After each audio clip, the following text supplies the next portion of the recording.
வணக்கம் நண்பர்களே. இன்று நாம் ஒரு முக்கியமான கேள்வியை பற்றி பேசப் போகிறோம். இது சிவனின் கோபமா இல்லது மனிதன் செய்த தவறுகளின் விளைவா?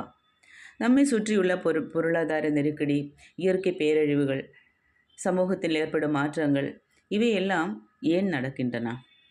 சிலர் இதை கடவுளின் கோபம் என்கிறார்கள். மற்றொரு பக்கம் நாம் செய்த செயல்களின் எதிர்வினை என சிலர் கருதுகிறார்கள். உண்மையான காரணம் என்ன? நம்மால் இதை மாற்ற முடியுமா? ஆத்மீக ரீதியாகவும் நடைமுறை ரீதியாகவும் இதற்கான தீர்வுகள் என்ன? இதை பற்றி தான் இந்த வீடியோவில் பார்க்க இருக்கின்றோம். வீடியோவை முழுமையாக பாருங்கள், உங்கள் கருத்துக்களை பகிருங்கள் மற்றும் இதை மற்றவர்களுக்கும் பகிர்ந்து விடுங்கள்.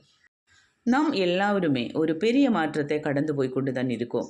பொருளாதார பிரச்சனைகள், பணவீக்கம், வேலை வாய்ப்பு குறைவு எல்லாமே ஒரு பின்னணி. அதே சமயம் இயற்கையிலும் பெரிய பெரிய மாற்றங்கள் நடக்கின்றன. நிலச்சரிவு, புயல், வறட்சி இவையாவும் ஏன் நடக்கிறது? சிலர் இதை சிவன் கோபப்பட்ட இப்படி ஆகும் என்று சொல்கிறார்கள். ஆனால் உண்மையில் இது என்ன? நம்மால் உருவாக்கப்பட்ட பிரச்சனைகளா? இதை நாம தான் சரி செய்ய வேண்டுமா? இதை பற்றி தான் பேச இருக்கின்றோம். சிவன் அழிக்கிறவனா அருள் புரிவோனா? சிவன் என்பவர் அழிப்பவனா அல்லது புது ஒன்றை உருவாக்கும் சக்தியா? திரிபுராசுரர்களை அழித்தான், ஆனால் அது தர்மத்திற்காக. அதேபோல் நாம் தவறாக நடந்தால் இயற்கை நம்மை திருத்தும். அந்த திருத்தம் சிறியதாக இருக்கலாம், பெரியதாக கூட இருக்கலாம். சில சமயம் நம்மை சிந்திக்க வைக்கும் விதமாக கூட இருக்கலாம். இன்று நாம் சந்திக்கிற பொருளாதார பேரிழவும் இயற்கை பேரிழவுகளும் இதே மாதிரியா? நம்மை திருத்த சிவன் ஒரு அடையாளம் காட்டுகிறானா? நாமே தவறு செய்து அதன் விளைவுகளை அனுபவிக்கிறோமா? பொருளாதார பிரச்சனைகளுக்கு காரணம் யார்? நேர்மை இல்லாத வர்த்தகம். பெரிய நிறுவனங்கள் மக்களை ஏமாற்றுகிறாங்க. அதிக லாப ஆசை. சிலர் அதிகமாக பணம் சேர்த்து வைக்கும்போது ஏழை மக்களால் வாழ்க்கையை நடத்த முடியாமல் போகுது. வேலை வாய்ப்பு குறைவு. தொழில்நுட்ப வளர்ச்சி வந்தாலும் வேலை வாய்ப்பு இல்லாமல் மக்கள் பாதிக்கப்படுகிறார்கள். பணச்சுருக்கம். அரசியல் முடிவுகள் சரியாக இல்லாததால் மக்கள் இன்னல்களை சந்திக்கிறோம். இந்த பிரச்சனைகள் நாம் உருவாக்கின்றதா? நாமே இதற்கான தீர்வு இல்லையா?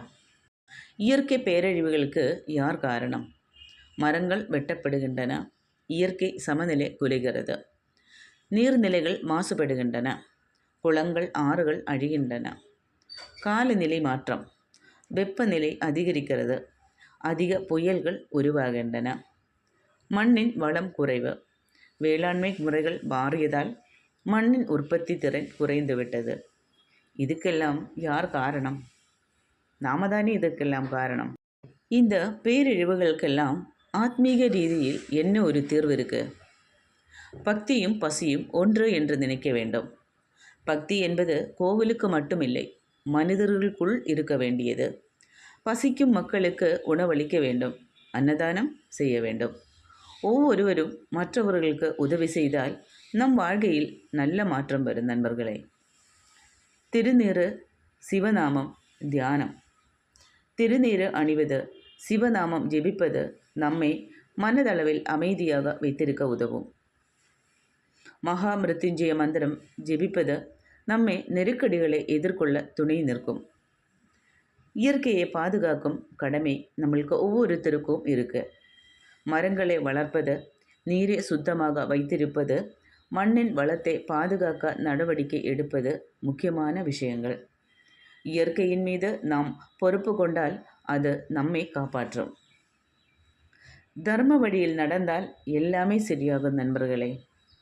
நம்முடைய செயல்களில் நேர்மையும் தர்மமும் இருக்க வேண்டும். பிறர் நலனை கருதி வாழ்வது, அதுவே உண்மையான ஆத்மீகம். இப்போதும் கேள்வி அதேதான்.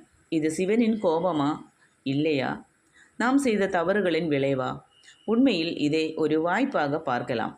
இது ஒரு திருத்தம் செய்யும் நேரம்.